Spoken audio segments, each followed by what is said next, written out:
عسلامة عسلامة، مرحبا، إن شاء الله تكونوا لاباس عليكم وفي صحة جيدة. شنو حوالكم؟ شعمل فيكم رمضان؟ تأقلمتوا ولا مازلتوا؟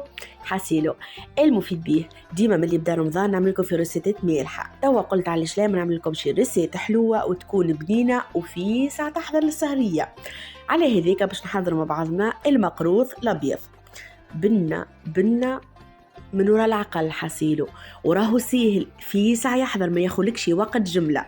انت تحضر في العشاء وتنجم تعمله. المفيد بيه قبل هذيك ما تنساش باش تشجعوني تحطوا لي برشا جيمات برشا كومنتات وتشتركوا في القناة. وتوا خلينا ننتقلوا مع بعضنا ونشوفوا المكونات متاعنا اللي باش نسحقوها.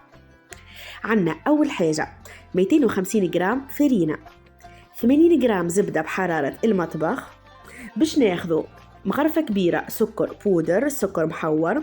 عنا زز كعبة عظم يكونوا صغار، وإلا كعبة كبيرة وكعبة صغيرة. عنا مغرفة صغيرة خميرة جاتو وباكو سكر فاني. هذه المكونات متاعنا اللي نستحقوها. وتوا خلينا ننتقلوا ونشوفوا كيفاش نخدموا. اول حاجه نبداو بيها ناخذ الصحفه نحطوا فيها زز كعبه عظم ونحطوا زياده السكر فاني ونركضوهم شويه. الملاحظه اللي حبيت نعطيه لكم، يا اما تاخذوا الكعبه عظم تكون كبيره، كعبه بركه كبيره، والا زز كعبات يكونوا صغيرات شويه. ونزيدوا عليهم السكر بودر، كنت انا صفيته يعني من الاول باش ما يخلينيش ياكل حبيبات. نركضهم مع بعضهم، نخليهم على جنب ونمشي للتاب اللي بعدها الفرينه. باش ناخذ 250 جرام فرينه، نزيدوا معاها مغرفه صغيره خميره جاتو ونزيدوا الزبده. بالنسبه للمكونات هذوما نبدا ندخل فيهم في بعضهم كما قاعدين تشوفوا انا كيفاش قاعده نعمل. نبدا نبسس فيهم، يعني نعملوهم كما الرمل، نبداو نبسسوا فيهم حتى لين الزبده والفرينه والخميره يدخلوا في بعضهم المكونات الكل، يولي لنا التكستور كما قاعدين تلاحظوا. نزيدوا الخليط متاعنا اللي فيه سكر فاني والسكر بودر والعظم، ونبدا نلم في البات الكل. هاكا كان قاعدين تلاحظوا الكميه صغيره راهي، وبالحق في ساعه تحضر لكم نصيحه مني ليكم حضروها مع العشاء، راهي ما تاخلكمش وقت جمله. وهذه التكستير متاعنا اللي تحصلنا عليها نخليوها على جنب ترتاح. توا باش نوريكم التمر. يجي نقول لكم انا راني التمر وريتكم كيفاش نفوحوه بالتفصيل الممل في الفيديو متاع المقروض.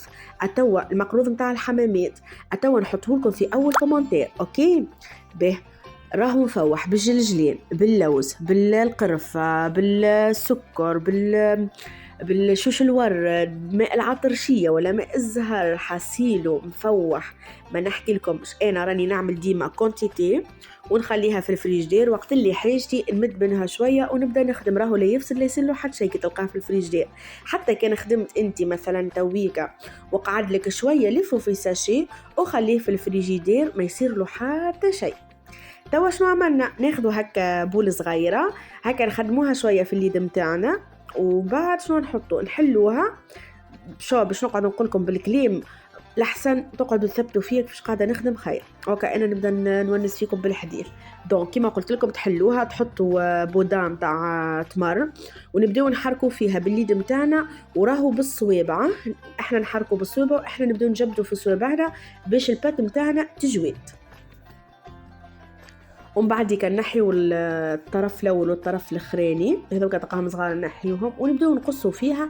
بالنسبه للحجم شوفوا تقصوا على قد ما تحبوا. انا حبيت نعملهم صغرونات اللي ياخذ كعبه ياكلها ويحب يلوج الكعبه اللي بعدها، خير ملي نعملوهم كعبه كبار. دونك هذه الحجم نتاعهم. شنو نعملوا باش نحطوهم في البلاتو، نكونوا مساحاتين بيبي كويسون. ومن بعديك باش ندخلوهم للفور على درجة حرارة 170 درجة، وانت ونوعية الفور متاعك وقوة الفور. في الوقت هذاك هما في الفور واحنا باش نطيبوا الشحور، والا كما يقولوا المشارقة القطر.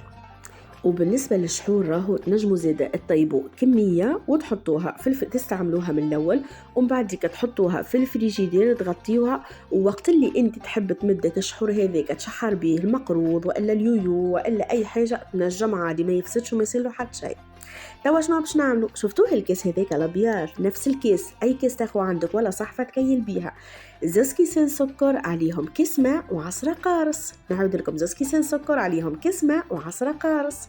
دونك خذينا الكاسرول نتاعنا، صبينا فيها زوز كيسين سكر ونزيدو كيس الماء، نحركوها، نخليو السكر يذوب. هو دوب السكر يذوب لنا، وإحنا شنو نعملو؟ ناخذو كعبة القارص ونعملو عصرة، نعصرو عصرة باهية هكا متاع قارص، ونخليو الشحور متاعنا يطيب.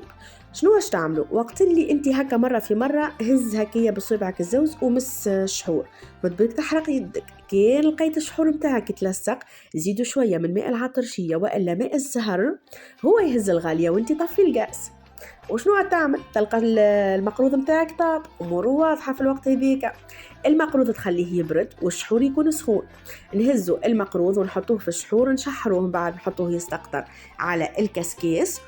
واخر حاجه نزينوه بجوز الهند. كان ما تحبش تزينه بجوز الهند وتحب تزينه بنوع اخر نتاع فاكهه تنجم، اما انا ننصحك اعمله بجوز الهند اول مره وشوف البنه والجو اللي يعطيه لك. ملاحظه نحب نعطيه لكم، اذا كان انت طابلك الشحور بكري وبرد والمقروض مازال في الفور، شنو تعمل؟ المقروض هو سخون تخرجه من الفور، تشحره في الشحور بارد. وإذا كان العكس، إذا كان الشحور سخون والمقروض بارد، ميسالش، يعني ديما لازم واحدة فيهم باردة تكون، ما لازمش الزوز يكونوا سخان. أوكي، وصلت المعلومة؟ وهذه الغزلة متاعنا اللي احنا تحصلنا عليها، ما غير ما نحكي لكم على البنة، ما غير ما نحكي لكم قديش ريحته فيحة في الدار مع قهوة في السهرية بعد شقان الفطر وبعد صلاة العشاء. بصراحة بنة على بنة، ننصحكم انا تجربوه وما كمش باش تندموا جملة راهو، وباش تقولوا لي زيدنا من الوصفات السهلة هذه. نحبكم برشا برشا، نتلاقاو في فيديو جديد وبالطبيعة ريسيت جديدة. أما قبل ما نقص معاكم نحب نقول لكم ما تنسيوش باش تتابعوني على الانستغرام تاعي ويلي دلندا، الفيسبوك ويلي دلندا، وأهم من هذاك الكل زيادة اليوتيوب بتاعي، القناة اللي كلكم تعرفوها اللي نحط لكم فيها في الوصفات يوميات تونسية دلندا، باش نحط لكم الخليط بتاع التمر كيفاش يتعمل في أول كومنتير.